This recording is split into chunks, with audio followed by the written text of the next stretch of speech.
Hello and welcome to Front Row Racing. It's Friday late night, so it's time for the Front Row Racing PCF for round 5 at Bathurst in the LMP2s.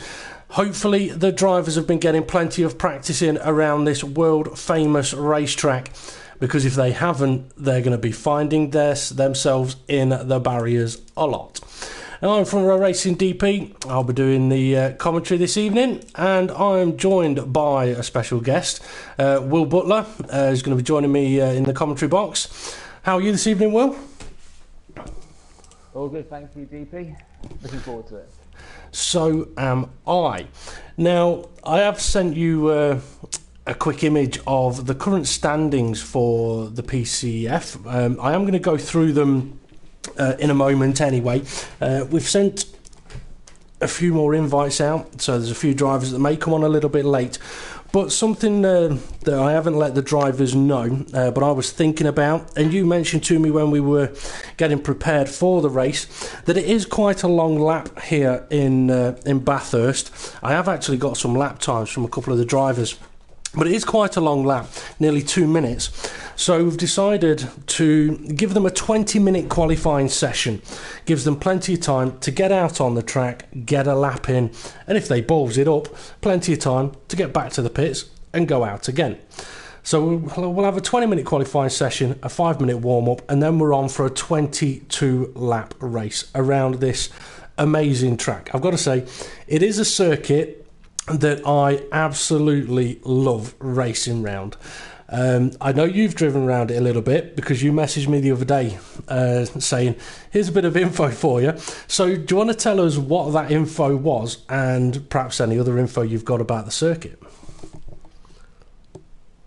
Well, to me, DP, this is one of the meccas of motor racing. It's up there with Monaco, Indianapolis and Le Mans. Bathurst is an iconic circuit. Having lived in Australia myself, they worship this place and they worship their motorsport. So this is an absolute honour that we're all racing here today. I did do some testing during the week, actually hoping for a drive, but a much bigger responsibility was offered to me in being a commentator.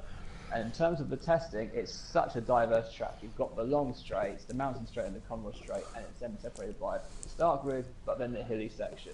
And in my testing, in the hilly section, I have to make people aware that between turn 13 and 14, the cars were lifting off the track at the front. So therefore you lose your steering and your front brakes. So these guys will need to get the ballast set up in these cars absolutely perfect. Whether it compromises the rest of the lap, that might happen. There's not a lot they can do about it. That is true. Now we'll just need you to click go so that we can send the drivers to the racetrack. We've currently got 14 joining us, so that's 12 on the track. Invites have been sent out to those that are also due to join. So with the 20-minute qualifying session, they will be able to join us during that. But yeah, well, if you can just on the main screen click go basically, and we'll head off to the circuit. Won't let me start the session, so sound like over dramatic or anything, but it won't let me go to start the session. Oh, hang on, here we go. Yeah, there we go. So, time for the drivers now to get themselves fully prepared. There is a chance we may lose a driver or two as we are heading to the circuit. It does happen quite often, so we know we've got at the moment. But it's interesting that this is a track that you have been to. I mean, I know you've told me that you've been to other circuits, so while I just have a look at who's leaving the pits, why don't you give us a bit of information about the time that you spent in Australia? Well, I was in Australia for most of 2014, and I worked on a farm out near Perth. But unfortunately, my farmer was not. Were you milking the cattle? I wasn't milking the cattle. I was actually shearing the sheep. You're not from Derby, are you? I'm not from Derby, no. Norfolk, actually. But, oh, right. That's a different topic altogether. But wrestling sheep and seeding the fields and that, so that was a lot of fun.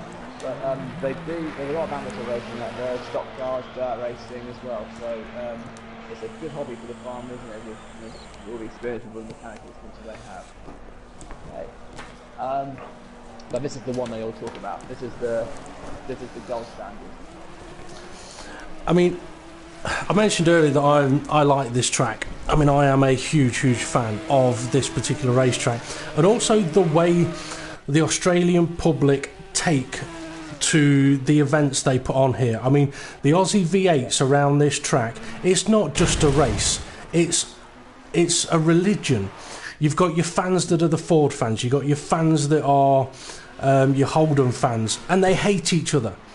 And I believe the race owners effectively had to also put a limit on how much alcohol the fans were bringing to the track, because they were bringing so much. Now, Will, we talked a little bit about your microphone volume. Could you just go and turn it up a couple of notches? Because with these LMP2s being a little bit noisy, I'm struggling to hear you a little bit. Now, for any of the viewers, if you want to chat, send messages, comment on the YouTube link, you're more than welcome to. I'm probably not going to be able to keep up to date with it, but I do know that Ray, who would usually join me in the commentary box, is probably going to be watching, although he did ask me to send him a message when we went live. I forgot, sorry Ray. But you are more than welcome to chat between yourselves around while the drivers are making their way around the track. I'll turn my volume down a moment. Now, I mentioned that I do know a little bit about lap time. Now, Dave the Harp and James Hulkenberg, they've been practicing together, and they have told me what their best lap times were from a couple of days ago. Whether they've improved on it or not, I don't know. But Dave the Harp says he's looking at low 1 minute 56s. James Hulkenberg is pretty much matching him. The drivers that they're going to have to watch out for, as driver Montana has just smacked the barrier, the drivers they're going to have to watch out for are Kay Slay. Now, Will, I don't know if you saw last week's PCF race, but Kay Slay was phenomenally fast and probably should have won the race. Yeah, he's a natural talent. I mean, I've just raced against him a couple of hours ago in the F1 in the Fridays Cup, and his abilities are really there to see. So you can't really rule him out here, even if he's never raced this track before. Well, I'm going to watch him for a moment as he is working his way around the track. I think he is on a flying lap. So if you want to talk us through his lap, we'll put you to the test. I can't get the live stream up. Do I have to skip this to the end of the session? If you're wanting to actually spectate, what you need to do is you need to actually tell it to drive out the pits. As soon as it's pulled out of your garage, hit pause and retire to the pits. Then you'll be able to go to monitor. You can watch them. It's quite funny. Everyone that co-commentates has had that same problem. They're like, hang on a minute, how do I watch? For shitting the newbie stripes, I do apologise. It's all right. So return to pit box. Yep, return to pit box, and then you'll be able to watch the screen. Now, I've not really been looking at K-Slay at the moment because I realised I'd left my mouse on the other side of the room, so I couldn't pull up my track map. But while I was doing so, I did hear his car clipping the barrier a few times. So I'm on board with him right now. He's going into the chase, which is the last section of track, and he is right on the rev limiter, and that thing is very unstable, braking. So he's got a lot of work to do with his setup. But this is it's such a diverse track, but setup is pivotal to success here. If you get it wrong, it will ruin your race. Do you want to go fast on the two straight, or do you want to save the downforce for the twisty uphill sections? It's a real tough call for the drivers, and it could be a determining factor who wins this race. Okay, what would you do? How would you set your car up for this beast of a track? I would go for setting it up so I could get around the corners of the hill because of the narrow barriers, because you don't want to make a mistake up there, because that could finish your race. Whilst straight line speed, I mean, you can get the slipstream for a long time. You're full throttle for nearly 30 seconds on each straight. So, I mean, you can compensate with the lack of speed. Whilst the corners is one brush of the barrier, and that's the suspension damage and a lengthy pit stop. So I would have gone for the corners. But so far, I was on board with Hassenden, just going through the tricks. Oh, somebody's hit the wall. Don't know who that was. I think it was Juho Finn, because he's retired back to the But that was up by turn 4, which is a very difficult corner to brake under. I'm just trying to see if that definitely was him or not. It might have been. I'm just watching Dave the Harp at the moment. Hesselden, you mentioned, he has put the fastest lap time in at the moment. Dave the Harp's a competitor for that time. Depends on how his lap has been as he comes around the final corner, known as Murray's. Heading up to the finish line now. What's it going to be? I think it was an outlap. It was an outlap. So he's now on a flying lap, so we'll watch him. Now, I've got a track map here as well. Now, I'm hoping that the names on my track map are correct. Turn 1 is called the Hell, and Dave's now going down the mountain straight. And this is one of those sections where a lot of overtakes could happen. He's now heading into Griffiths. A very tricky corner, but one, if you get it right, is so fast. Now, heading up the hill towards the cutting. You mentioned it's a tricky corner. It is. You're turning while braking. A late turn in. Don't hit the barriers. Hard on the throttle without losing the rear end. Through Reed Park. And then a blind corner into Frog Hollow, which I think is a brilliant name for a corner. Frog Hollow. And Dave's looking absolutely on it here. He's really pushing this car. He's been around Sulman Park and McPhillamy Park. Now he's going down Skyline and into the S's. And I love this section of the track. It's all about rhythm. But as you mentioned, there is a part of this that can really unsettle the car. He's going through the dipper. And it's a really tricky section of the track. You need the grip here. Now he's heading to the Forest Elbow.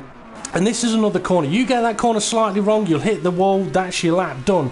Or if you've got a car behind you, that's them overtaking you. Now onto the Conrod Straight. Absolutely flat out, full speed into a kink right, which again should be flat out, full speed into the chase. When he eventually gets there, as Will mentioned, you are flat out for so long down this part of the track. Through the chase, and Dave is still looking absolutely committed. One corner to go. That's Murray's. I've got a feeling this is going to be a fast lap from Dave because he's really been pushing this car. That's around the final corner. I think it's got to be pole or second place. It's been looking good. It's second place. It's only a 57.7. Hesselden, he's coming down to Murray's. I'm thinking Hesselden is either about to start a flying lap or has just put in another one. He's just starting a flying lap. Take us through a lap of his. Well, he's just exited the Hell corner, aptly named because for a lot of Bathurst drivers, that's the end of your lap, just going through that corner. But here he comes down the mountain straight. This is full throttle. You're pushing that throttle again, then you see this view, Griffiths corner. It's uphill, it looks like there's no runoff area. You've got a Melvis, he hits the brakes, and he's that apex nice and smooth there. Just go over the curb, oh, he gets close to the wall. Hit the curb edge, make sure you get the front now, he comes up to the next turn. Brake in, then he brakes again. Can you get the line right? The line's good, can he throttle out? Oh, just about. Again, nearly hits the wall, he's on the absolute ragged edge. Now this is, as you said earlier, is blind, but also for me, when I've tested around here, this is you trust the curbs. The curbs are either your friend or your worst enemy. He goes through the curbs, it's kept it straight. He's very lucky there. For me, it never did. I always hit the wall. But now he comes through the last of it, because now he comes to the heavy braking section. So one sharp, right, another left, and this is where the cars have been going up in the air. And he's dead slow through there, almost standstill, braking down about 30 miles an hour. And he comes through the last section, and then it's through Forest Hill, which can determine the rest of the lap. Oh, locking up the brakes, he's hit the apex. Can he hit the accelerator well? Yeah, he's got it. He's sorted through now down the Conrod Straight. So now this is like when you think, oh, it's okay, it's all right, nice, comfortable lap. But then you've got to come up to the chase section, which actually can compromise your lap as well, because it looks like a lightish kind of corner, but then the apex kind of completely goes away from you. So here's how he does. Braking distance good. That's nice and smooth. Can he hit the throttle early? Yes, he can. This is going to be a good lap again. So as he comes through now to the final corner, which is Murray's, again just a 90-degree left-hander, nice line in, power on the accelerator, and let's see how he does. He actually dropped down to second, so he's improved his lap, but he's been bumped by James Hulkenberg.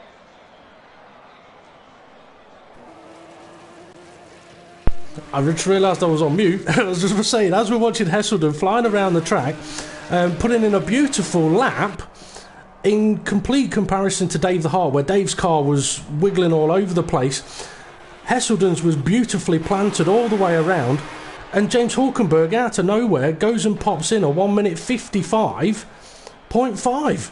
Now, I think we're all going to be a bit disappointed with not seeing him actually put that lap in. But, James, you have to go out and beat it, because now we're going to watch you.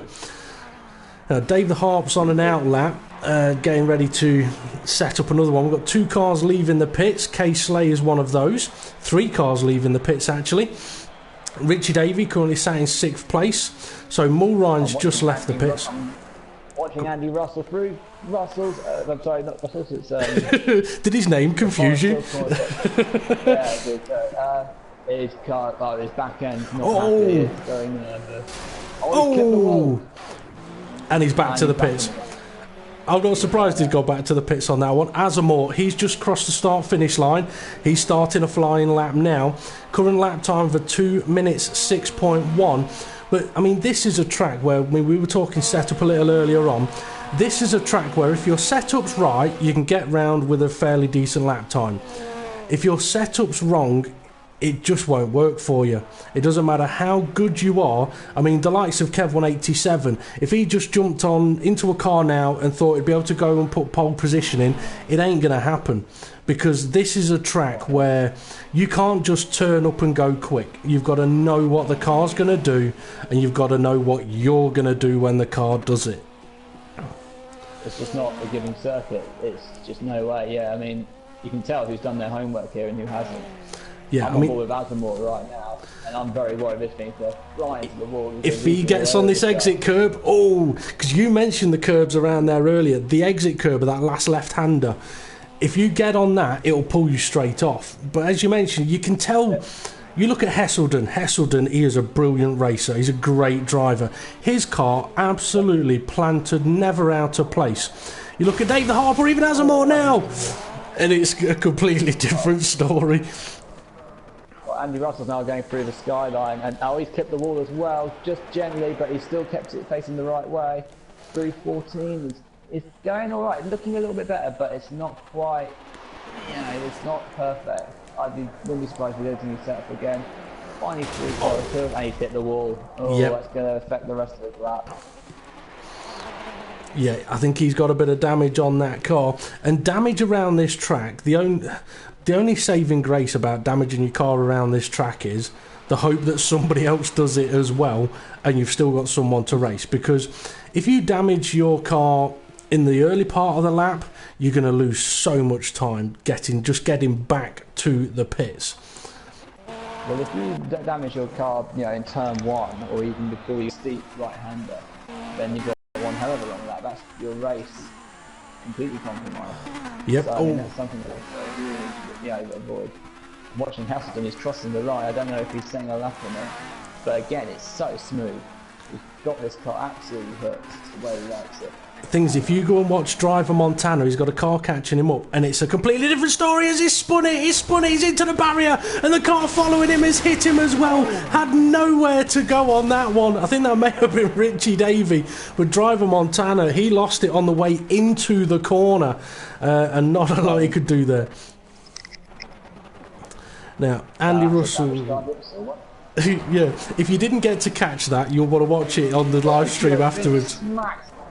Sorry, DP, but Duo Finner smacked the wall into Griffiths. And that'll compromise the rest of his lap too.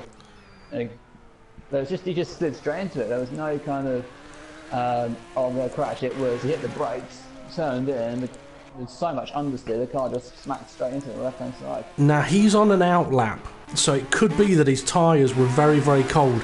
But what I can tell you is James Hulkenberg, he's just clipped a barrier, but he's back out on track. He's currently the pole sitter. I'm not sure if he's on a flying lap. He's not on a flying lap, I don't think. He did. Oh, he's lost it! He's lost it! Oh, James, I can't believe you returned to the garage before it hit the wall. You robbed us of an enormous crash there. I tell you what, he was on an out lap and he was pushing like mad. He was trying to get some temperature into those tyres, and I'm not sure it entirely worked. But Hesselden, he's gone and put in, I think he did that recently actually, a 155.8. So he's still sitting in second place. But you mentioned earlier that you saw him crossing the line, so this will be his timed lap. The question for him will be, is he up? He doesn't need to be up by a lot. 0.3 could put him pole position. So it's looking good. I mean, one thing you'll see from his race today is how how smooth he appears to be and how good he seems to be on his tyres. Casey's got himself up to 3rd place and he's really pushing that car through the S's. It's looking a little twitchy, but it's also looking under control. It's a lot better than his first lap, which I briefly caught a glimpse of, which looked like that car was going to fly off the road. But yeah, it looks a lot more hooked up now, so hopefully the lap times will come in. Oh no, he's gone deep, he's gone deep! Yeah, and that's lap over for him. I think David Harp's either just left the pits or he's had a spin at turn 1 because he's just coming around the exit of turn 1 quite slowly. Okay, I've not seen him on track yet, but he is now on track. Woolhouse is currently sitting in 5th place with a 158.2. with what looks to be a very German-sponsored LMP2 car here. Yeah, very much so. He's looking... Oh, he's just brushed the wall on the inside, but... I saw him going for Griffiths and up to turn 4, and he seemed pretty... It seemed quite solid, though. He's cutting the corner slightly there a little bit. But, no, I mean, getting up to 5th place, so the car in the gravel there. That's Duofin. Oh, is it? Okay. Well, he's looking okay. I mean, this could be... Oh, someone's hit the wall again. I can hear that. Oh, he's got that quite hooked up. Good on him. I think we are going to... Sorry, I think we are going to hear, when we're looking at a car, we are going to hear a lot of barrier scraping as Woolhouse has just clipped one there. But take us through the last part of his lap. Well, he's coming down now the Conrod straight. He has got a car in front of him, so he may be able to pick up some slipstream, but that might be a bit far-fetched. But yeah, he's coming in now to the chase. It looks a little bit solid. This could be an improvement. He gets in, hits the apex well. Under braking, it's generally, no, he took that in very well. Can he hit the power down, exiting out? Yes, he can. Onto the curb, and he's heading down now to Murray's. Let's see how he does here. Brakes quite early. Ooh, a bit stuttery on the brakes there, but he's got the power down generally quite well. Let's see if he improves. It's not an improvement. It's not. But, he looks confident. He looks okay. He looks better than some of the other competitors though, who seem to be really struggling with their setups. Definitely. His car looks comfortable on the curbs as well. As Duofin has a moment next to David Harp as they're crossing the line. Neither of them can improve. They're not going to get another lap in. Hesselden, I think he can. James Hulkenberg, he needs to be on a lap now. We've missed the first half of it, so we'll follow him down the Conrod straight. He doesn't need to improve his lap time, but I think he would like to. Either that or go on. He'll need that banker lap, so in case Hesselden comes up with something. I'm on board Hesselden now. He's got traffic ahead of him, so this could affect his lap. But he's actually... Oh, the car in front's actually gone off, and he's got past him comfortably, so he's got no issues there. But Hulkenberg's going to need a banker laps to counter anything Hesselden does. Let's see where he goes. He's not improved. Hulkenberg has not improved, so it could be Hesselden's pole position for the taking. Let's see what he does. He's going down to the chase. Again, the braking here is so crucial. But Hesselden's had it nailed every time. Oh, that's solid as you like. That is an engineer's wet dream of braking right there. The chase is one of those corners where it tempts you to brake a hell of a lot later than actually you need to.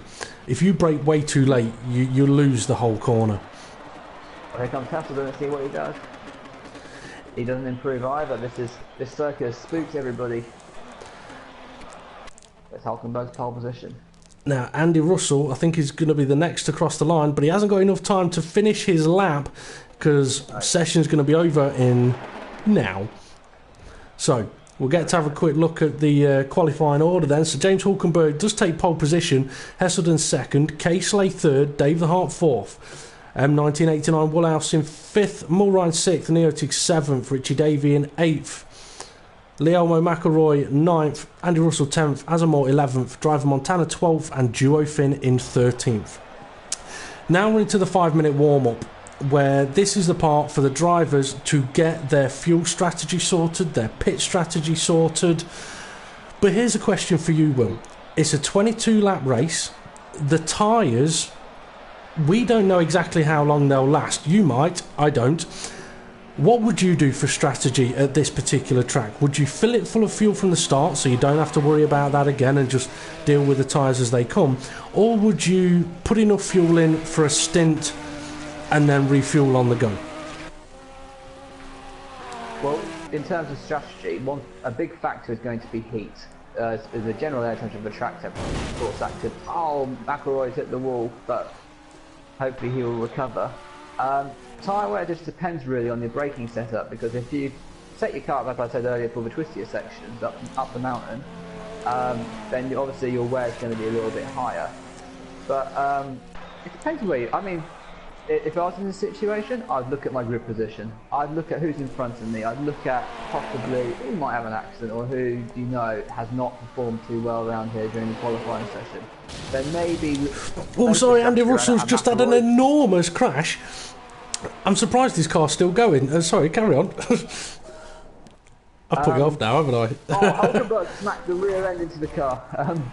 Yeah, they're all off, aren't they? They're still really struggling. There will debris in this race, I can assure you. I would go forward. I'd probably stay out as long as I possibly can until all the tyres pack up. In terms of fuel, the fuel consumption was not that. I know it's a lot of braking and quite a fair amount of gear change, but the fuel consumption was actually not that big compared to what you usually expect. You're talking about 3 to 4 litres a lap, and you can fuel these cars up quite heftily if you really want to. The tyre wear, like I said before, depends on your wear rate. It depends on like your braking setups and how aggressively you take your corners, of course. So it depends on which one goes first. But I would probably stay out for as long as I possibly can. I think I would probably agree with you. Now, something we haven't really talked about, but I'm sure it will have crossed your mind while you were preparing to race and then preparing to do the commentary, is if an accident happens at turn 1, people are going to struggle. But it's not too much of a problem. Cars will go off there at the start of the race. The bigger problem is when they get up to the S's. If a crash happens there, well, it's pretty much anywhere from the cutting to the S's. If a crash happens there, we're going to have a car park. It's going to be an enormous pile-up. So, for someone like James Hulkenberg, who is on pole position, all he's going to be thinking is, okay, get off the line, get round turn 1 and have a little bit of a gap. Be safe through that first lap. Because chances are the car's behind, someone's going to have a crash, and there's a good chance that all of the drivers could end up half a lap down. Whereas for someone that's at the back of the grid, they're going to have to kind of play it safe, because if they go too aggressive, they could come around one of these corners and all of a sudden find themselves with nowhere to go. Indeed. I mean, they call turn 1 the hell. I think Griffin's bends the real hell, because that's an absolute race changer. But another problem actually that the drivers have really got to think about here is actually the grid. It's one of the most compact grids of the calendar. If you look at the gap between the car in front of you, it's absolute peanuts. So you could actually be going straight into somebody even before you've reached the first corner if the car in front of you has a bad start. So I would really, if I was mid to rear the grid, I would just space out a little bit, take your time. That I wouldn't worry about overtaking. I wouldn't worry about, warming the tyres up. Just get round and not have an accident. And if you're James Hulkenberg or Hesselton, just get to the front and just go. Definitely. That is the only mentality you can have. Okay, we've got 40 seconds left of this warm-up session. We could be on for a great race here. We could be on for a shocker. We just won't know. Weather-wise, a little bit of a weather update for you. From what we've seen from the weather forecast, it's not looking too bad, but it could change. Well, one thing I will quickly say is what I'm going to be looking to do for the future is, on the Front Row Racing week ahead posts, I will try and get some kind of a weather report for the coming race in the Project Cars Leagues, so we can put a little bit of information on there so the drivers will have an idea of whether there could possibly be a chance of rain. But obviously weather is weather, and it'll do whatever it wants to do. Okay, time for the drivers to take their final sips of their drinks, light up whatever they're going to light up for 10 seconds, get their cars on the grid and be prepared for taking on Mount Panorama here at Bathurst. So, Will, any predictions? I think it's going to be a two-horse race between the front two drivers. Whoever can get off the line first. Remember, the first lap is our best chance to make up some places. I agree with you. Okay, the lights are green, away they go. They have to retire from the session and then we can spectate. It's going to take us a little while to get down to the front. It's very busy. That's not going to work. So they all think he generally has got through, but now this is the crucial bit down to turn one. Hesselden, he's taken the lead off James Hulkenberg. But then the two wide, third and fourth, that's looking like a Woolhouse in fourth place. Dave the Harp's lost a couple of positions. But it's further down the field. Well, a little further down the field, they're still 2 by 2. This is where they now need to just make sure they get around without any major dramas. Casey hit the barrier on the inside, but he seems to be okay. Oh, he's gone into the barrier there. That was a Woolhouse. I think it was Woolhouse. It was. He's now being overtaken by Mulrine and the car behind Richie Davey. He's gone off. This is going to get very busy. They've got power boost penalties. This is going to cause trouble for the drivers that are catching up at full speed. And we've got cars dipping in the gravel. That's going to get even trickier for the cars behind. This is where we were on about. This first lap, don't worry about overtaking too much. Just make sure you get round. Oh, another car into the barrier. But I think we're going to be hearing a lot of that. Okay, tell us. He's lost and he's done it round. He's got it back round facing the right way, but he's a long way back already. He is. Okay, quick look. Sorry, keep going. Sorry, don't be afraid to interrupt. Hesselden out in front, opened up a nice little gap to James Hulkenberg. I say a nice little gap, it's a big gap to James Hulkenberg. I think Hesselden's gone low fuel here, you know, whereas Hulkenberg is more likely to go with a heavy fuel load at the start of the race. So second... Davies all over the back of Dave the Hart for fifth, but he's had a poor exit out of the chase, so Dave the Hart's got away with it there. Look at the cars behind though. This is going to get interesting. Woolhouse, he's lost the position as they now get into single file. Oh, car in the background, clipping the barrier. Woolhouse is coming back.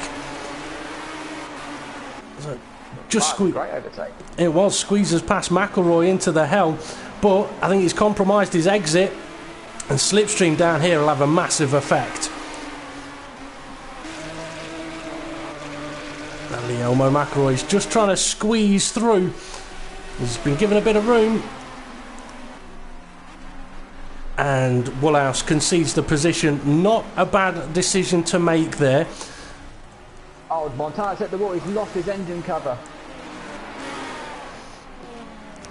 Now this car's going to feel horrible. Oh, Elmo McElroy and Woolhouse, they're stuck together.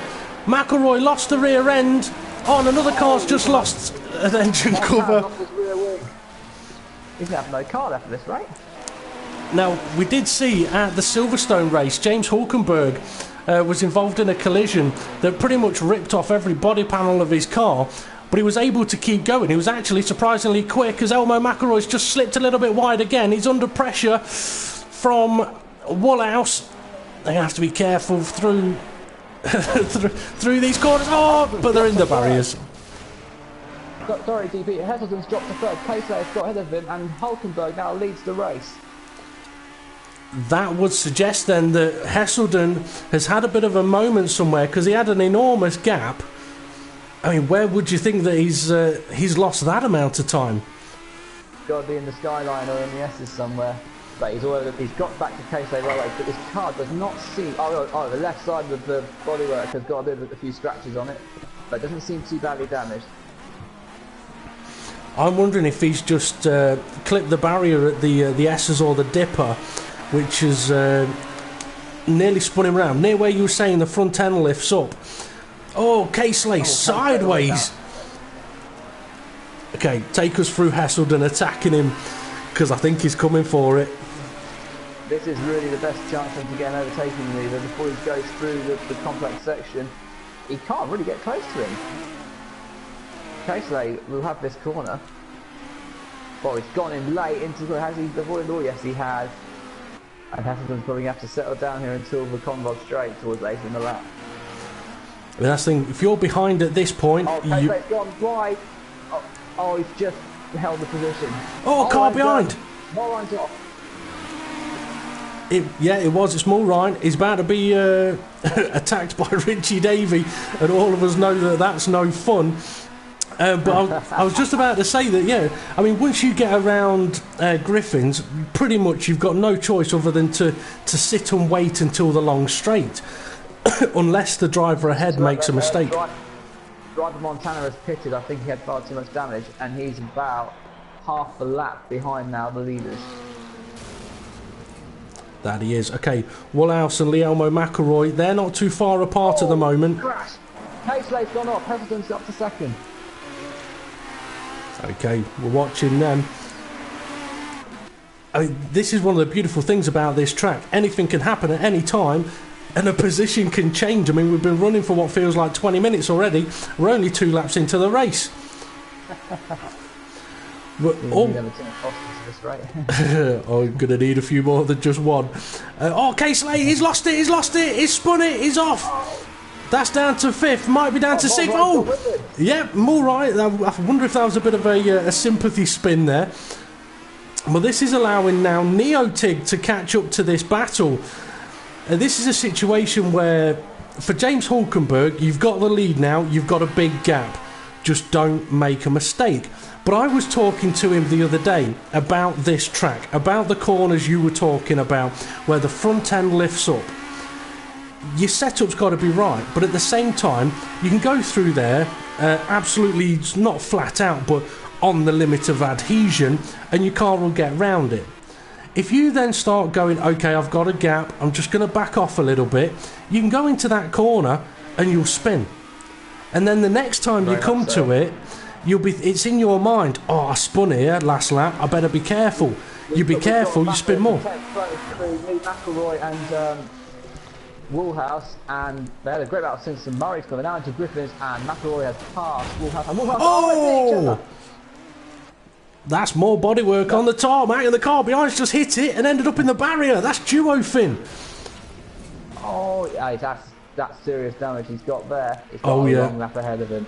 He's trying to stay out of the way, but he's ended up collecting Woolhouse a little bit, but that's going to allow Woolhouse to continue on. I've got a feeling we're going to be seeing Elmo McElroy in the barriers a few more times throughout the rest of this lap.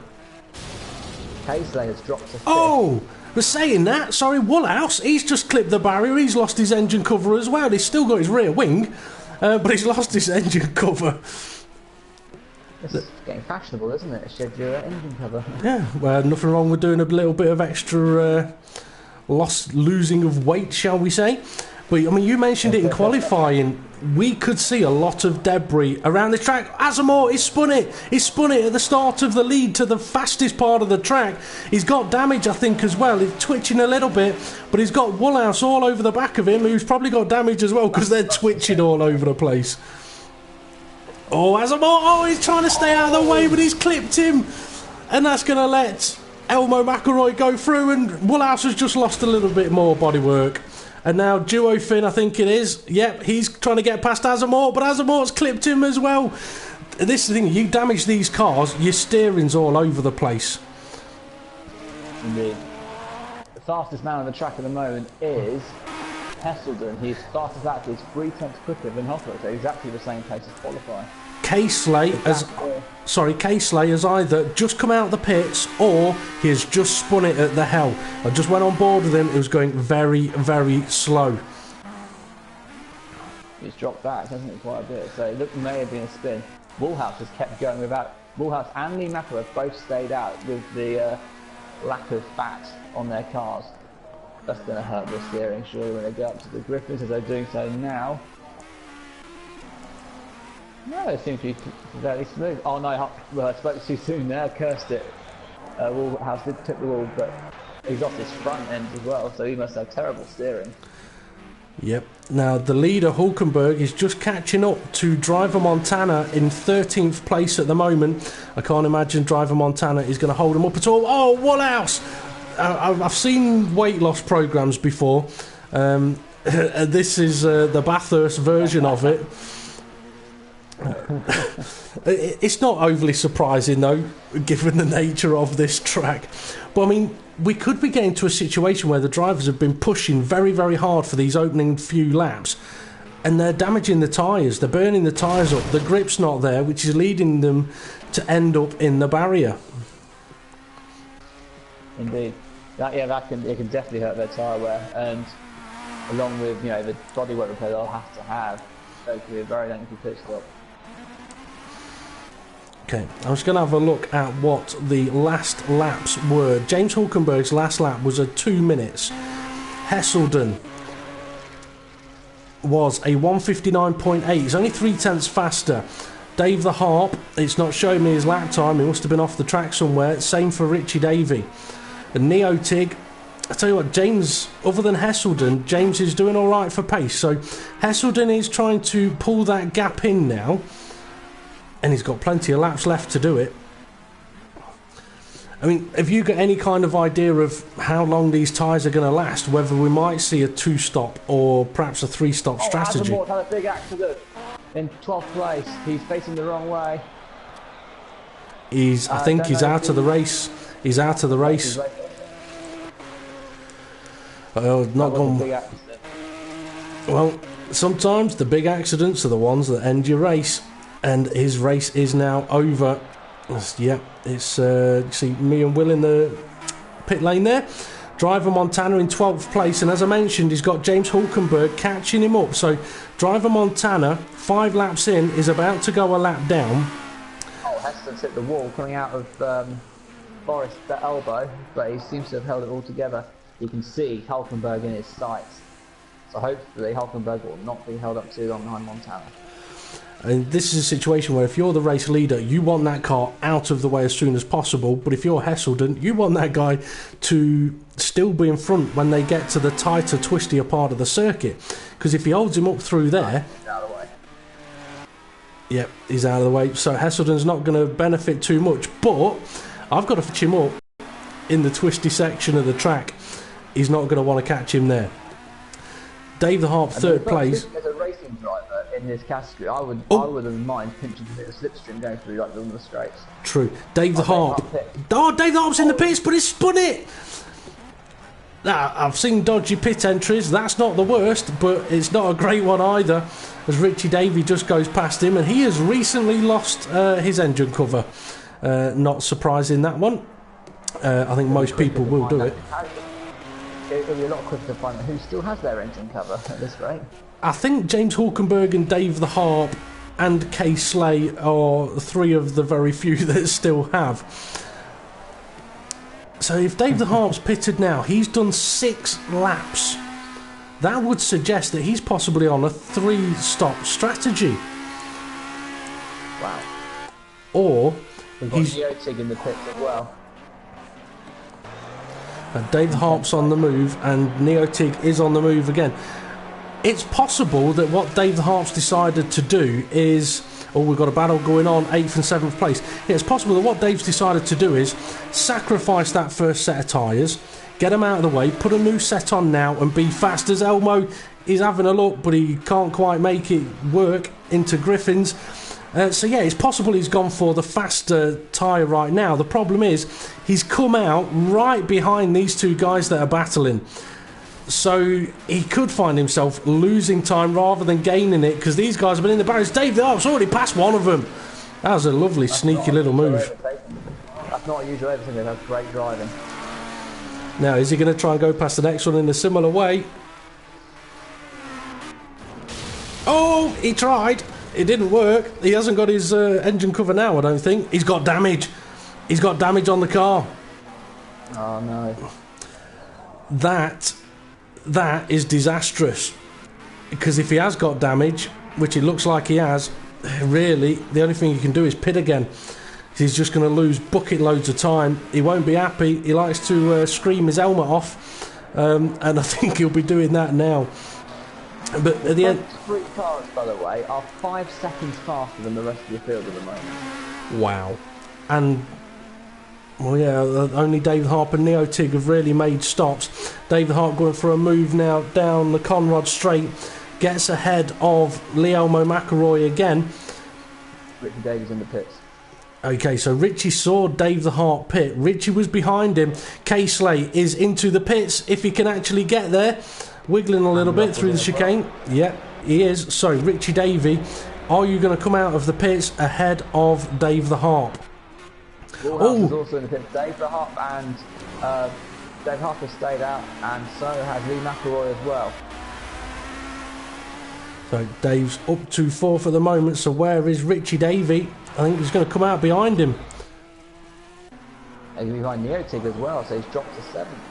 He has. That was a long, long stop for Richie Davey there, because Dave the Harp had a crash on that lap and he's already up the road, as is Neotig. Yeah, Richie Davey really struggling to hit the throttle down, exiting the pits. That thing wiggled. You need to get those tyres at the tempo as soon as you can.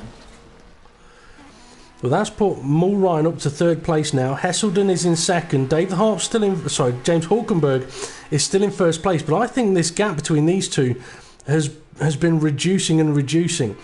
We'll see if we can see Hesselden in the background. Not quite yet.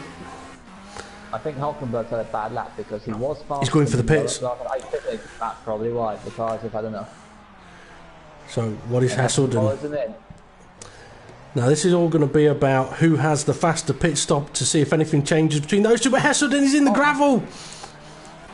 That could cost him. Now Mulrine's a long way back in 3rd place. So the car that's just gone past is Driver Montana, I think, who is a lap down. Mulrine's yet to stop, so he must be close to a pit stop. He's several seconds slower as well than the top 2. Oh, he's on the grass. Well, you don't go faster on the grass. Staying out. This is interesting. Would you take the lead? Would you have stayed out, or would you have pitted as well? I would have pitted because I think once it's a long lap, so once the tyres go off, it could be a long way back to the pits. Okay, he's. No, Hulkenberg gets up just in front of it. Mulrine's up to P2. Hesselden just leaving the pits now, and Dave the Harp is only just heading to the final corner. He's got Neotig behind him and Leo McElroy behind him. Those two fighting for position. Well, I don't think McElroy has pitted yet. Oh, Richie Davies had an accident because he's just reset to the track. That was coming out of the chase. And now he's got Andy Russell not far behind him. I'm wondering if Richie's just put a little bit of damage on that car. He didn't go around the final corner anywhere near as confidently as we've seen previously.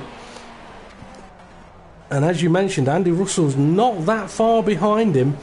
So if Richie has got a problem, Andy could be catching him fairly quick. But K-Slay, what has happened to your race, fella? Down in 9th place. That was going into the skylight. That was a fantastic move. Well, unfortunately, he's lost it. He's lost it. That was going through. That's exactly where the car goes airborne at the front. I wonder if it happened to him.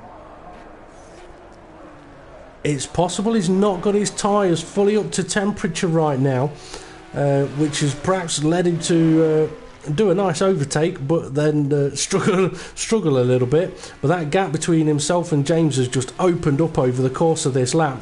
Mulrine, I think we're going to be entering the pits fairly soon. But the gap between 1st and 4th, Dave the Harp now, is absolutely enormous. So Dave pitting early, perhaps trying to get some form of an undercut. It hasn't happened. It's just not worked for him. I tell you what, Neotig, I'm mistaken. Neotig's in 4th place. Something's happened to Dave the Harp. He's down in 5th. Neotig's got ahead of him. It looks like that. The car doesn't seem too damaged though, so it may have just been a quick spin or just a little brush against the wall. Well, hopefully it wasn't anything too drastic, otherwise Dave's race is going to go from bad to worse to worse. It's just got close to doing that as he dips a wheel on the grass, and he's got Leo McElroy with a very light car behind him, looking very, very racy at the moment. Mulrine's pitted, he's got all his car back together in one piece. But he's going to drop down to 7th place, I think. he may even drop further down, because Andy Russell is now up to 7th place. Richie Davies in 8th. He's gone for the pits. Casely and Woolhouse are approaching the final corner, very close together. So I think Richie did have damage, or at least he's had another crash, which has put Andy Russell ahead of him. All right, takes in the pits now. And Andy Russell's just got ahead of him. Now, what you might want to watch is Casely and Woolhouse. They have just had a fantastic little tussle into turn 1. Well, Woolhouse is looking fairly quick because he's just pulled out a little gap on him. This is where you want to gain time. We're using the slipstream down the long straight. But Casely doesn't really seem to have that much straight line speed. Maybe he's sacrificed the setup for the corners. Well, we'll see if he closes the gap up. It sounds like someone's just hit the barrier. He's hit the barrier. That's not going to help him. And I'll tell you what, the corners they're going through now, did you see the footage of the crash of the latest Aussie V8 race around here? The crash that happened there. An absolutely almighty crash where I think a car clipped the barrier on the right hand side, the first of the blind corners, and nearly ended up going over the wall. Was very lucky to escape that without serious injury, I think. Unless that was the crash where unfortunately the driver did not make it. I know it was a really big crash. I tell you what, Andy Russell... Sorry, go on. Yeah. I say the Aussie V8 cars will not be going anywhere near as fast as these LMP2s. So, I mean, well, hopefully these things won't go over the wall, but we'll see. There's still... Yeah, I think Mulrine's just perhaps just passed him, or Andy did get close to him. I mean, we've got 12 laps to go, and anything is still possible in this race. Absolutely anything. Elmo McElroy, he's into the pits. He'll get a new bit of bodywork on the back end of his car. By the state of Dave the Harp's car, he's going to need a full bodywork refit after this race. We're halfway through the race. James Hulkenberg has posted a new fast lap. Get this, DP, 1:57.2. Second and a half quicker than Hesselton's fast lap, and 2 seconds faster than the last lap. That's a phenomenal lap time. Considering that pole position was only a 1:55, that is a very, very quick lap time. Now, if they do have to make another stop, we could perhaps see that lap time being dropped a little bit more. Well, I'm wondering about the weather, because it seems to be getting a little bit cloudier. If that drops the track temperature, that'll actually help them with their tyre wear and actually increase their lap times. Now, I've not been keeping an eye. I've not been keeping an eye on the skies, but I tell you what, now you mention it, I'm looking in the background, and it's looking like there's a few clouds overhead dropping some big shadows on the circuit. And even here, looking over the Tiger sign, we haven't got a clear blue sky. Now, I can't remember whether we had a clear blue sky at the start, but you could be right that the temperature's dropping. Now, with 11 laps to go, I mean, we're in Australia. The chances of it raining, you would think, are minimal, but as we said, anything can happen with the weather. I mean, if these drivers are spotting that the temperature might be dropping a little bit, will they drive differently, or will there be that thought of, hang on a minute, what if it rains? Well, I presume that none of these drivers would have thought about rain, considering where we are. But we've got a battle for 4th place. Dave Hart has let through Mulrine, and for 6th place, Woolhouse has just passed Andy. Oh, Woolhouse has run wide at the chase, and Andy Russell. We've got about 5 cars all together, and somebody's entering the pits. It's Dave Hart.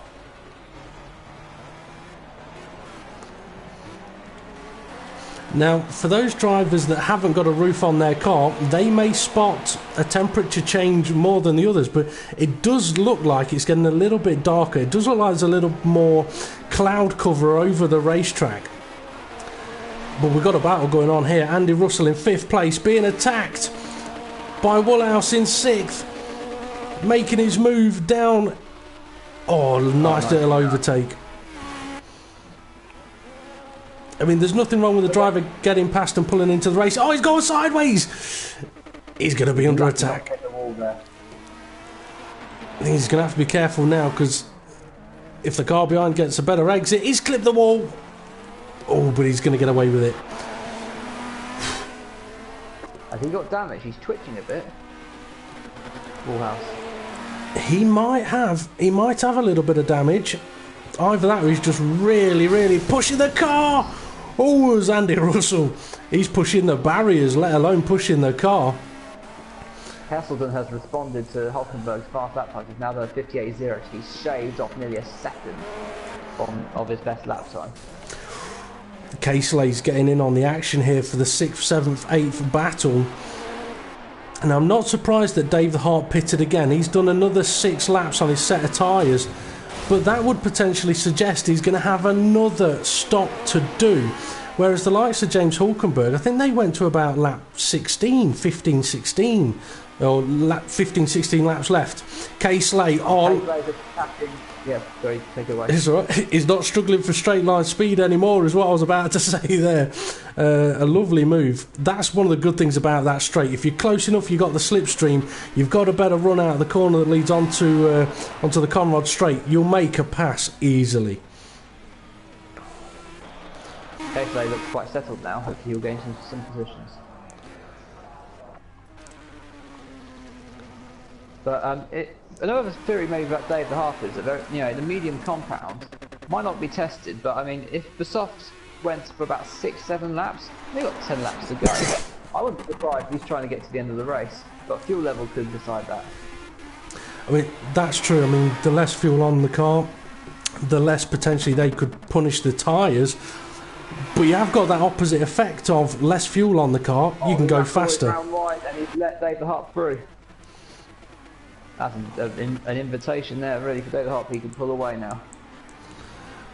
Richie Davies pulling in on this little battle as well now, though, so McElroy's going to have to be a little bit cautious of what's coming up behind him, because it's the... I think Hulkenberg's gone off the track, so Heselden is right behind him. Hulkenberg's pitting. Interesting. Heselden will take the lead. So did you see him off the track, or was it just that the gap had definitely reduced a lot? The gap had just drastically reduced. I just came to the leaders at the chase. Heselden was under 2 seconds behind him, and earlier it was a much bigger gap than that. Here's a thought for you. You mentioned about the harder compound tyre. I tell you what, it's starting to look a little bit misty and foggy around the chase. Looking in the fields in the background, I think the weather is definitely changing a little bit around this track. As Neotig, 3rd place, he's diving into the pits. Yeah, you mentioned about the hard compounder tyre. I'm just wondering whether the likes of James Hulkenberg... Oh, we've got a car going off. It's not for position though. Yeah, whether the likes of James Hulkenberg and Heselden ran the harder tyre at the start, which allowed them to go that little bit longer. Hulkenberg's then ran the softer tyre. Caseley's spun coming out of the chase. He's dropped to 7th. Has that damaged his car? He's staying out. Yeah, not going for the pits. Well, that's a spun though. In Murray's... Oh, hang on. Are you allowed to do that? That is a very good question. A few drivers, I think, may put in a little bit of a complaint about that one. But I mean, one thing I would say is he's just had a crash. He ain't gaining nothing. But yeah, a few drivers will not be pleased about seeing... I mean, it's not the worst I've seen someone do. The worst was at Spa, I think it was. They spun it at what would be turn 1's hairpin, but they then lost the wheel and drove it all the way the wrong way down the start-finish straight to the pit entry and drove in the pits. But they lost the wheel later on and ended up out of the race, I think. I've got the track map out and I'm measuring the gap between Heselden and Hulkenberg. Heselden's coming up to the last corner and Hulkenberg is just going through the forest corner, so the start of the Conrod straight. I think at this rate, Heselden, if he does pit, he won't need to put that much fuel in. If he has a smooth pit stop, I think he can keep the lead. Well, I tell you, I'm going to put the camera on Caseley in 5th because he's under attack from Neotig in 6th. And I was going to say I'll go and count the gap between Hulkenberg and Heselden, but I can't because I'm watching these two. So I don't know if you actually want to physically watch Hulkenberg and Heselden, pick a point, see if you can work out exactly what that gap is. While we see Caseley under pressure from Neotig. Neotig trying to get into that slipstream as K-Slay is saying, you're not going up the right-hand side of me. I'm not giving you the inside of the corner. But he is going to dip a wheel on the grass. That's going to let Neotig slide on through. And Neotig looking very, very racy at this moment in time. And I think he may have pitted recently. He did. He was in 3rd place and chucked it into the pits at the end of the previous lap. Andy Russell from 4th place, he's chucking it into the pits. He's got a yellow marked tyre, something we should have actually spotted earlier. He's got a yellow marked tyre, which would suggest that that is a soft marked tyre, whereas Neotig is on white marked tyre, which I would guess is going to be the harder of the 2 tyres. K-Slay also on a white marked tyre, so let's go and see what Hesselden is on. I think that's all. He's just clipped the wall coming out of the Forest's elbow.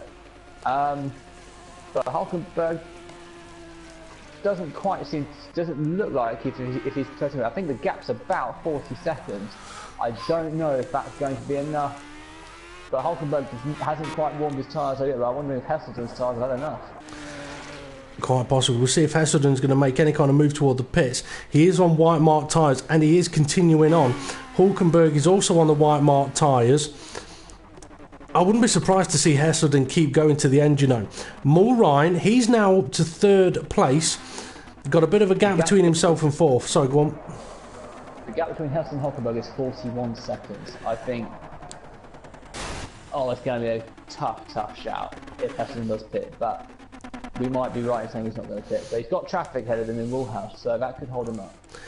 If he is going to pit, though, if he can do another lap, he's on another lap anyway, we may see him go and put on a softer compound of tyre for the last stint of the race. He won't know that Hulkenberg is potentially on the harder compound tyre, but if Hesselden can go to a softer compound, he could really fight it for the lead. I mean, 41 seconds is a big gap, but it'll all depend on how long the stop is. Well, that might have changed because Hulkenberg did a 157.2 compared to Hesselden's 158.0. No, sorry, tell a lie. Hulkenberg did 157.3 and Hesselden did 158.9, so Hulkenberg was a second and a half faster than Hesselden that last lap. Okay, that gap's definitely going to reduce. A gap that's hardly existing is 8th place Andy Russell, 7th place Lielmo McElroy. But I tell you what, McElroy's car in a straight line seems very, very fast because he's just pulled away from Andy Russell down the Conrad straight. So I don't think Andy Russell's going to be able to do anything about him in the straights, but on the corners he might. And Andy Russell, he is definitely running a yellow marked tyre, so potentially on a softer compound. Question is, will those tyres last? 9th place Woolhouse isn't too far away from them, but the gap between him and 10th is quite big. Duofin's down in 11th, and I think we may have lost another driver. Oh, Driver Montana into the barrier. Richie Davies retired. Okay, so Richie Davies' race is over then. He won't have been happy about running where he was. The incidents that happened for him. K-Slay back out on track now then in 9th place with a white marked tyre. Yep, that is. Woolhouse is in 8th. Andy Russell is in 7th now with Lielmo McElroy still fighting as they make their way into Griffin's. Oh, should have renamed that corner Gryffindor. We've seen a lot of interesting stuff going on through there. I tell you what, Andy Russell, he's looking very, very aggressive. Oh! And I think he's just driven through someone else's bodywork. With these two absolutely pushing the limits of what these cars can do. Hulkenberg was 2 seconds faster. Hulkenberg was 2 seconds faster than Hesselden that last lap. Okay. We are going to have to go back and have a look at that gap in a moment, but these two are so feisty at the moment. We're either going to see a fantastic overtake or absolute carnage. You can place your own bets about which it's going to be. I mean, through... Oh, Elmo is off. He's took himself into the barrier, taking the long way round Forest Corner. Or Forest Elbow, as I think it's actually called. I know you had a slightly different name for it, but that's cost him a little bit. Okay, what have we got going on further up ahead? Dave's in 4th, Mulrine's in 3rd. As you mentioned, Hulkenberg's in 2nd, closing in that gap to Hesselden. Hesselden is really struggling with his tyres. He's struggling to exit the slow corners. So I think we might be seeing a pit stop very soon. Well, I was going to say, he'll have seen that gap coming down. If you was in that car, would you think, okay, 6 laps, let's just keep going, the gap's too big for him? Or would you take that punt of, look, let's just get it into the pits? I would probably stay out because I think so much can happen from now to the end of the race. But another factor that's creeping up for Heston is there's traffic, and he's got 2 cars battling in front of him. I think that's Andy Russell and McElroy. It is. And he's got Woolhouse. He's actually not past Woolhouse. He's actually not be able to get ahead of him yet. We've also got Casey not far. There's a real tight groove going down the mountain straight. There's 7 cars on the mountain straight. And Heselden is about 3rd from last in this queue. So he could have quite a lengthy, lengthy tough time ahead of him. And the tricky bit for us now is that most of these cars are probably out of order as they make their way through this section of the track. Hulkenberg gained 4 seconds on that last lap. I think Heselden's struggling with the traffic in his tyres. The car ahead of Heselden's just found itself clipping the barrier, so Heselden's going to know he's got to be wise about where he goes past. The car ahead of should be being shown the blue flags, and has been, gets clearly well out of the way. That's what he don't mind seeing. Not gained anything, just let the leader through.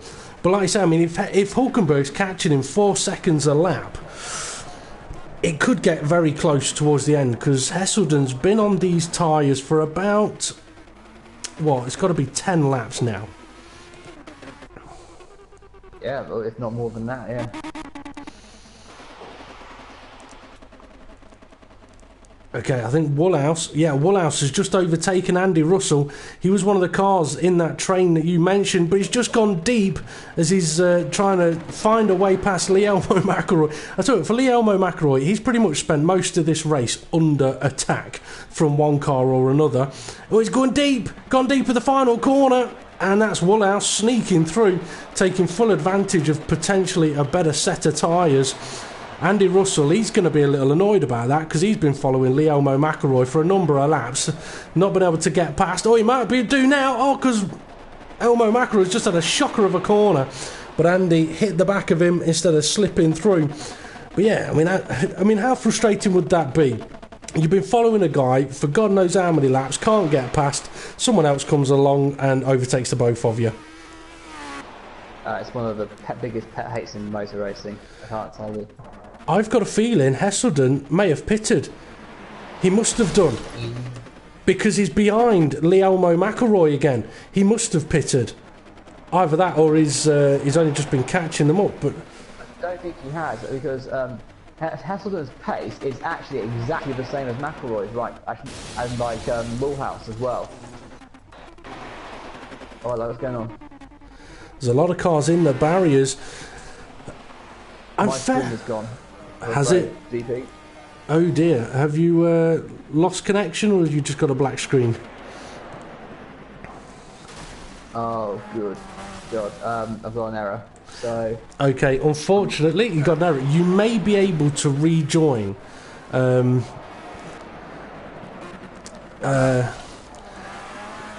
I will have sent you another invite. Whether it's still valid or not, I don't know. Heselden, he's got a right battle going on ahead of him. He's going to want blue flags. I think Andy Russell's sort of eased off to let the leader through. And Guillermo McElroy has kind of stolen the position. Heselden is now through, and the battle between the other 2 cars continues on. But yeah, you may be able to rejoin through a previous invite, or clicking on my name in the chat party. That might work. Oh, Mulrine, he's just smacked the barrier a good one. I just want to get on this battle of Guillermo McElroy and Andy Russell and Kay Slay, who is now catching them up. And Duofin's not far behind them as well. So we may have a 4-car battle any moment now for 7th place. And James Hulkenberg, McElroy, horrible exit of turn 1 again. But Andy Russell has not been able to benefit from this. The leader, I think, has only got... Go on. I can't join in, I'm afraid. It's not going to let me. So, unfortunately, I can probably just go on YouTube and mute it and be about 10 seconds behind you, but unfortunately I think my commentary for the day might be over. Okay, well, keep an eye on YouTube, do it that way. At least then you can still at least see what has been going on, or if I see something, you'll be able to watch it in a kind of replay mode. I'm just trying to see if the gap between Hesselden and Hulkenberg, it's come down a lot, but not enough for Hulkenberg to battle for the victory here. He's probably going to be sat there wondering how on earth has Hesselden made it this long on his tyres. I mean, okay, well, you're no longer in the commentary box, but I mean, what would your thoughts be on how Hesselden has been able to go as long as he has on the tyres? Well, he must have just been very conservative with his braking, and then obviously the speed he's been going through the fast corners. I think he's got this in the bag. He's just got to keep it straight on the road. Definitely. Hulkenberg's got a little bit of traffic to deal with, but thankfully it'll be on the straight, and he's pushing it hard. He's really pushing it hard. So much so he's clipping a few walls. He has improved his fastest lap. Sorry, he's improved his fastest lap to a 1:57.1. He's just coming out of forest cuttings on my broadcast, and he's down the Conrod Straight, about to lap somebody. I think it's Lee McElroy. Yep. Or is it Juho? Yeah, I can't remember. But I think I think Strategy has won this race for Hesselden. But there's a long way to go. It's 3 long laps. Now, I don't know whether you will have seen it. Last week's Project Cars Fridays race, Duofin destroyed the field with a phenomenal strategy. Right, he did a one-stop when others were doing 2 and 3, and I know that bugged Hulkenberg. He's like, how the hell has he done that? How, it shouldn't have been possible. How has he done that?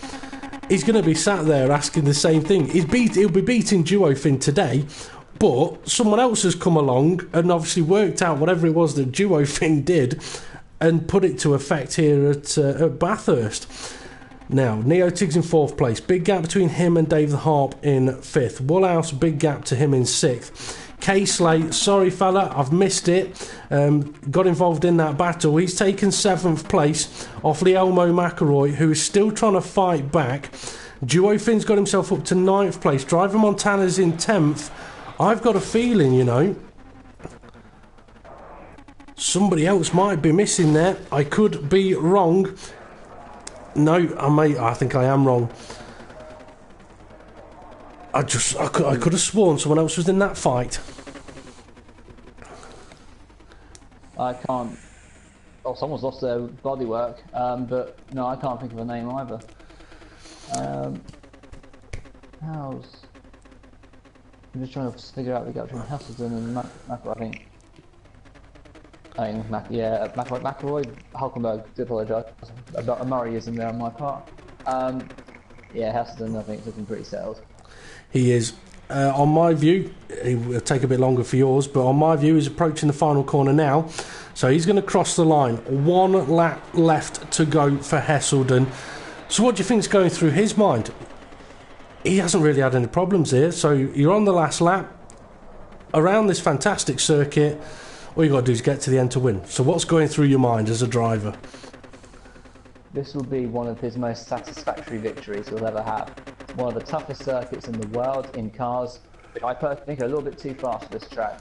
But he's not made any mistakes. He's absolutely nailed the strategy of the one stop. He's going to have a great party tonight. That he is. And it's interesting that you mentioned that these cars are possibly a little bit too fast for this track. I would tend to agree with you because we didn't pick the tracks. The drivers chose the tracks for this season in the PCF. And if you thought this track was perhaps the cars were a little too fast for this track, let me just have a look at where the next one is. Let's see. Monaco, is it? No, you're okay. The next race in the PCF is Monza, then Spa, and then it's Monaco. But you have to remember... What a eclectic selection of tracks they've picked. Spa is a proper Le Mans Series track, so that will be a great race. And Monza, it sells itself. That's, you know, a gold standard racetrack. And then Monaco. I mean, I'm going to hedge a bet saying there's going to be no overtakes because that's legitimate overtakes. It was so tight. Yeah, Goodness knows how on earth they're going to win there. That's a track where the drivers are just going to have to go maximum downforce, short gear ratios, and hope for the best. But not that far behind Hesselden. He's not quite close, but he's stuck in traffic. Hesselden, though, is coming up to Murray's for the final time, so he's going to go round the final corner for the final time, heading up to the finish line to take victory here in Australia. A fantastic race by himself, showing the Bathurst crowd exactly what he can do, and showing James Hulkenberg exactly what he can do. Now, James is going to cross the line with 4 cars around him, but it's still a very good second place. And I tell you what, the weather did change because it's got very, very dark towards the end of this race. Now, this is where it gets a little frustrating, and the grid order will show a little bit messed up until all of the cars get back to the pits. I'm fairly sure who was it? I think it was Mulrine that was actually in 3rd place. I could be wrong. Let's go and find him. It was either Mulrine or Neotig, but this is one of the things that I'm not a big fan of with project cars. It would be nice if it kept the order correct while the drivers are finishing their final laps. Oh, 3 wide. Going into Griffins. Actually, you know what? I think it will have been Neotig that was in 3rd place because he's heading up to the final corner now. There's a lot of battles still going on out there, but Neotig is going to come around the final corner. I am fairly sure that it is himself in 3rd place. So if it is, very well done to him. Yes, it is. He is in 3rd place. Now, it's showing Guillermo McElroy in 4th place. He's not in 4th place, but he is in a battle with Duofin, I think it is. K-Slay's got further ahead of them, I believe. Apologies for the jumping about the camera. It's just trying to find out exactly who is in which position. But these guys are battling it out for the final position. And I think Guillermo may be about to lose a position to Duofin. I'm sure that's Duofin. Looking up the inside, he's got ahead. And that's a position loss for Guillermo McElroy on the final lap of the race. That is, unless Duofin was more than a lap down. Guillermo McElroy's gone and jumped back to the pits, I believe. Okay, at least now we get to have a quick look at the final order, hopefully in its correct order. Hesselden 1st, James Hulkenberg 2nd, Neotig 3rd, David Hart 4th, Mulrine 5th, Woolhouse in 6th, Elmo McElroy 7th, K-Slay 8th, Duofin it says is in 9th, he was a lap down, Driver Montana in 10th, everybody else did not finish. Well, Will, I'm going to put it on you to try and pick some form of a driver of the day from the event there. Tough shout. Obviously, kudos to Hesselden. Faultless race. But I'm going to pick Neotig. Ooh, interesting one. He didn't look immensely convincing in qualifying.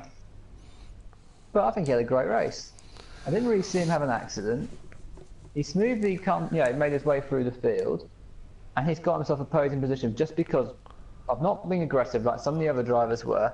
Just being solid and keeping it on the track. So, my driver of the day would be Neotig. Okay, I will not argue with you on that one because it's not someone I would have picked. But you know what? I can't disagree with everything that you've said there.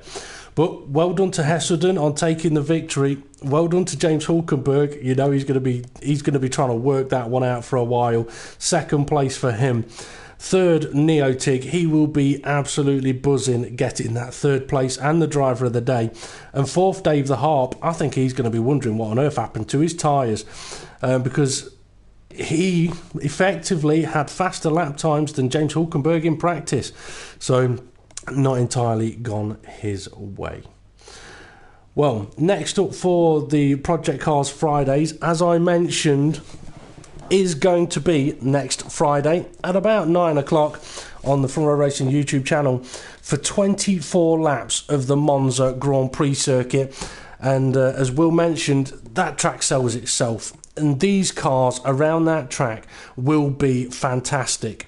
Although I do know the Ascari chicane can send them a little bit airborne, so that'll be an interesting one to keep an eye out for.